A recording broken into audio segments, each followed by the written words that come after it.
came to Nigeria with one mission: find a wife approved by his family. But the woman who stole his heart wasn't rich. She sold food by the roadside. The hot Lagos sun was already rising when 29-year-old Kang Min-ho stepped out of the black SUV. People stared, not because they knew who he was, but because everything about him screamed wealth. The expensive suit, the luxury watch, the convoy following behind him. What nobody knew was that Min-ho wasn't just another businessman. He was the only son of one of South Korea's largest business families. And he had just arrived in Nigeria carrying a secret. His parents wanted him married before his 30th birthday. Not next year. Not someday. Immediately. Back in Seoul, dozens of wealthy women had been introduced to him. Models, actresses, daughters of powerful executives. Yet none of them captured his heart. Tired of the pressure, Min-ho accepted a business trip to Nigeria. He thought the journey would help clear his mind. He had no idea it would completely change his life. 3 days later, after a long meeting on Victoria Island, traffic brought his convoy to a stop. And that's when he saw her, standing beside a small roadside food stand, serving customers, smiling, laughing, completely unaware that one of Asia's most eligible bachelors was staring at her. Her name was Amara, 26 years old, hardworking, kind, and struggling to support her younger siblings after losing both parents. Every morning, she woke before sunrise, prepared food, and spent the entire day selling by the roadside. Life had never been easy, but she refused to complain. Min-ho couldn't explain it. Something about her smile felt different, real, genuine, unlike the fake smiles he had grown used to seeing. The traffic finally moved, but he couldn't stop thinking about her. The next day, Min-ho returned. Not because he was hungry, not because he needed directions, and certainly not because his driver accidentally took the same route. He returned because he couldn't stop thinking about the woman with the warm smile. As his SUV slowed near the food stand, he spotted Amara arranging containers of food on the table. She looked exactly the same. Simple, beautiful, focused, real. For a moment, he just sat there watching. Then he stepped out. "Good afternoon," he said. Amara smiled. "The businessman is back." Min-ho left. "Is that what you're calling me now? What else should I call you?" They both laughed. For the first time in months, Min-ho felt relaxed. No board meetings, no family pressure, no expectations. Just a normal conversation. He bought food and sat nearby eating while watching people move through the busy Lagos streets. That became a routine. One day became two. Two became 5. Soon Min-ho was finding excuses to visit every chance he got. And every visit made him admire Amara more. She worked hard. She respected people.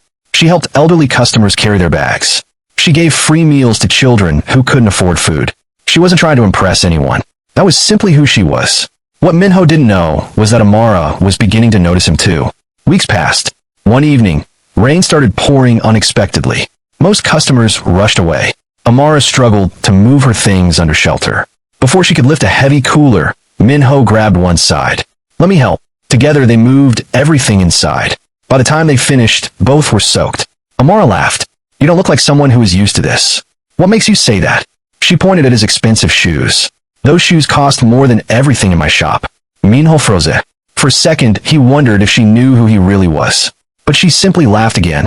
He laughed too, relieved. That night, they talked for nearly 2 hours. About dreams, about family, about life. Yet, Min-ho never told her the truth. He never mentioned the billion-dollar company, never mentioned Seoul, never mentioned the wealth waiting for him. For the first time in his life, he wanted someone to like him for who he was. Not for his surname, not for his money, just him. Months passed. Their friendship became stronger. One evening Amara took him to the beach. As the sun disappeared into the horizon, they sat quietly watching the waves. "Can I ask you something?" Amara said. "Of course. Why are you really in Nigeria?" Min-ho stared at the ocean. The truth sat on the tip of his tongue. But fear stopped him. "Business." Amara nodded. Something about his answer felt incomplete. But she didn't push. That night, as Min-ho returned to his hotel, he realized something. He was in love. Completely, unexpectedly, irreversibly, in love with a woman who knew nothing about his true identity. Everything changed 3 weeks later. A major Korean business delegation arrived in Lagos. The event attracted media attention. Amara wasn't interested until she noticed a familiar face on television. Her heart stopped.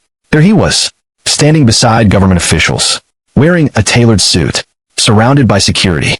The headline beneath the screen read, "Kang Min-ho, heir to the Kang Group." Amara stared in disbelief. No, it couldn't be. But it was. The man she knew. The man she trusted. The man she had fallen for had lied to her for months. When Min-ho arrived at her food stand the next day, she was waiting, not smiling, not laughing, waiting. You lied. Min-ho's stomach dropped. She knew. Amara listened as he explained everything. Why he hid the truth. Why he wanted a normal life. Why he was afraid. But the hurt remained. You should have trusted me. I know. I told you everything about me. I know. And you told me almost nothing. Min-ho had no defense. Because she was right. For the first time since arriving in Nigeria, he felt powerless. A week later, he received a call from Korea. His father was ill.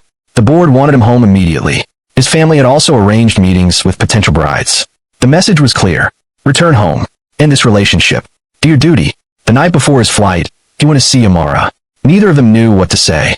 Sometimes love exists, but circumstances stand in the way. As he left, Amara fought back tears. And for the first time in years, Min-ho cried too. Back in Seoul, pressure surrounded him from every direction. His family, the board, the media, everyone expected him to marry someone powerful, someone wealthy, someone approved. But none of them were Amara. Weeks turned into months. Yet he couldn't move on. Then one day his father called him into his office. What is it about this woman? Min-ho looked directly at him. She makes me happy. The room fell silent.